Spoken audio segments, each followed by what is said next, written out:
Hello dear students, मैं ज्योति Saxena MS college Bikaner से।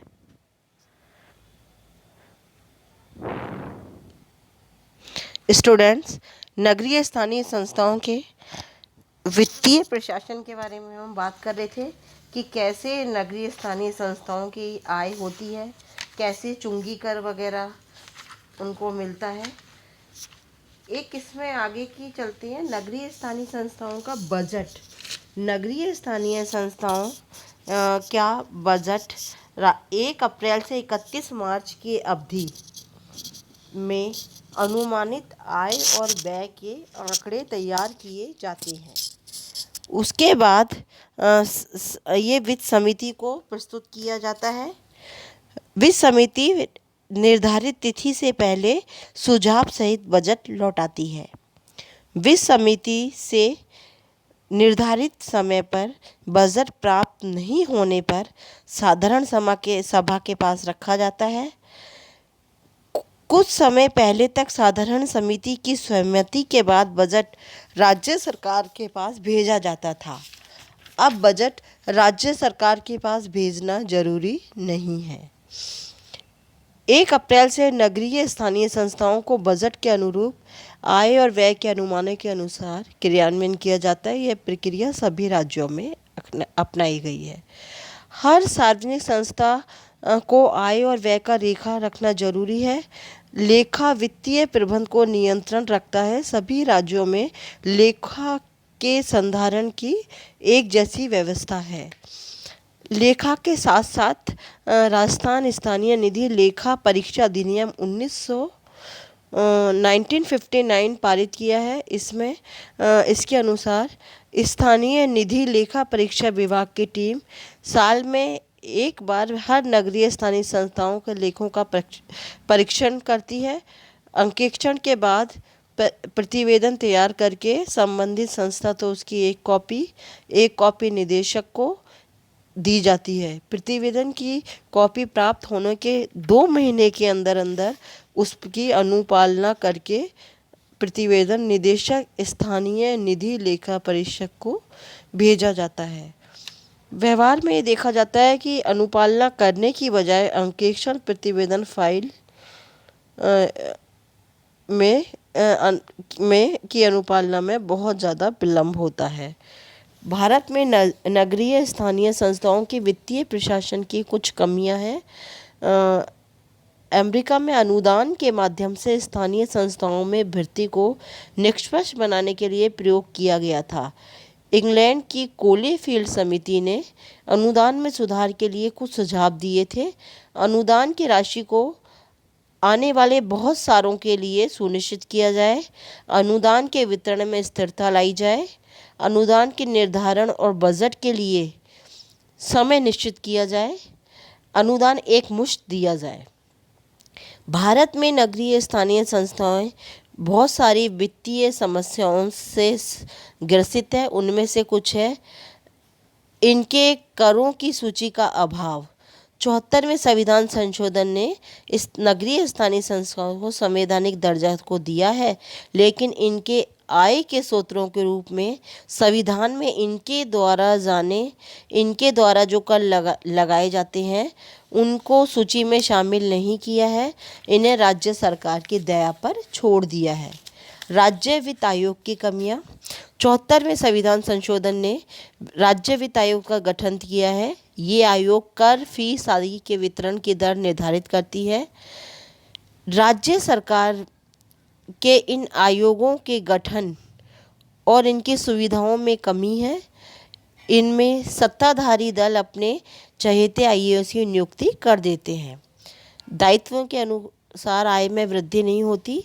नगरीय स्थानीय संस्थाओं को बहुत सारे कार्यों का और नई नई चुनौतियों का सामना करना पड़ता है, लेकिन उसके अनुसार इनके पास आय नहीं होती। कर लगाने की इच्छा शक्ति का अभाव।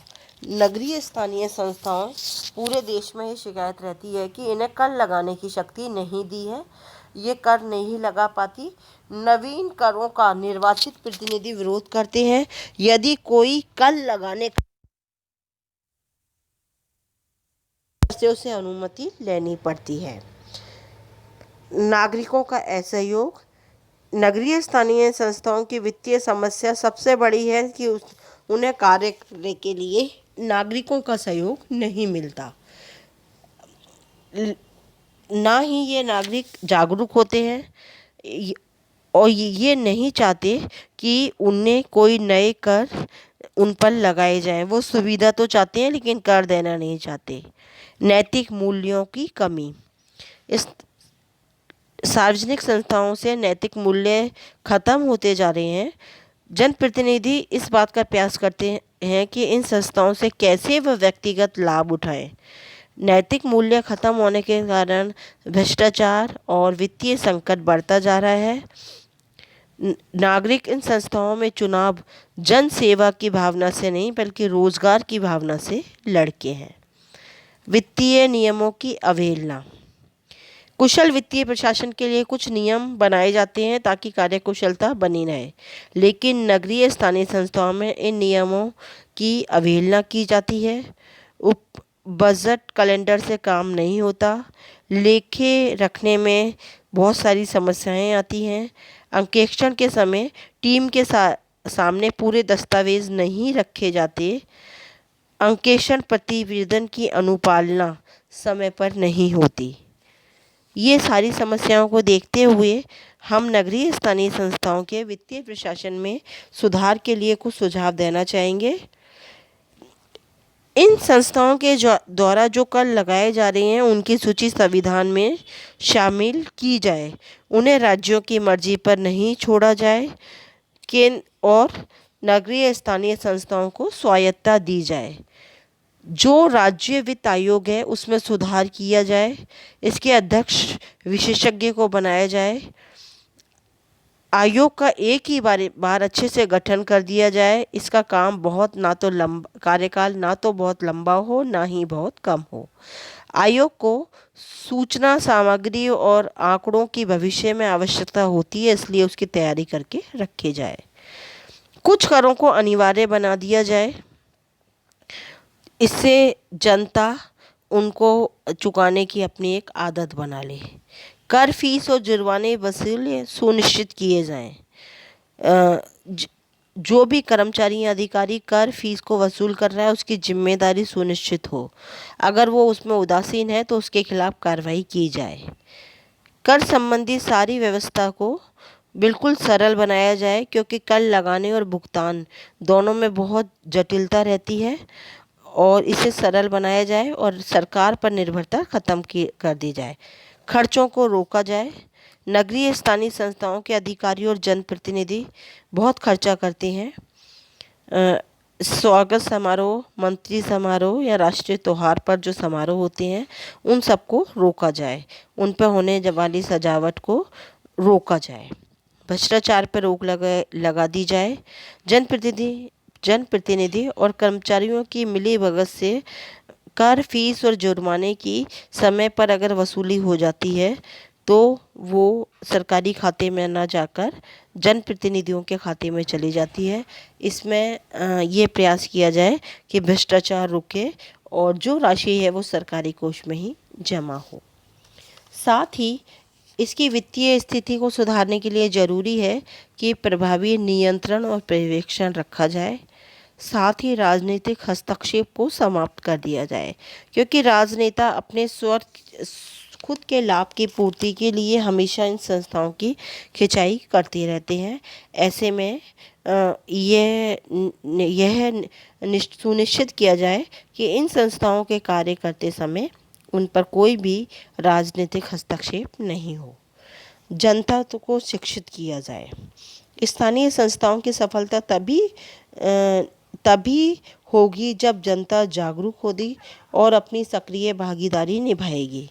आम जनता को इन संस्थाओं के संगठन, कार्य प्रणाली के बारे में बताया जाए और उन्हें यह बताया जाए कि संस्था कितने अच्छी तरीके से उनकी सेवाएं करती है। अगर वो ये बताएंगे तो नागरिक भी कर देने में जी नहीं चुराएंगे। जनता की सहभागिता निश्चित किए जाए। साथ ही जनता को शिक्षित और प्रशिक्षित किया जाए ताकि वो स्थानीय संस्थाओं की कार्यविधि के बारे में अच्छी तरीके से जान सके। थैंक यू स्टूडेंट, ये टॉपिक आज आपका कंप्लीट हो चुका है।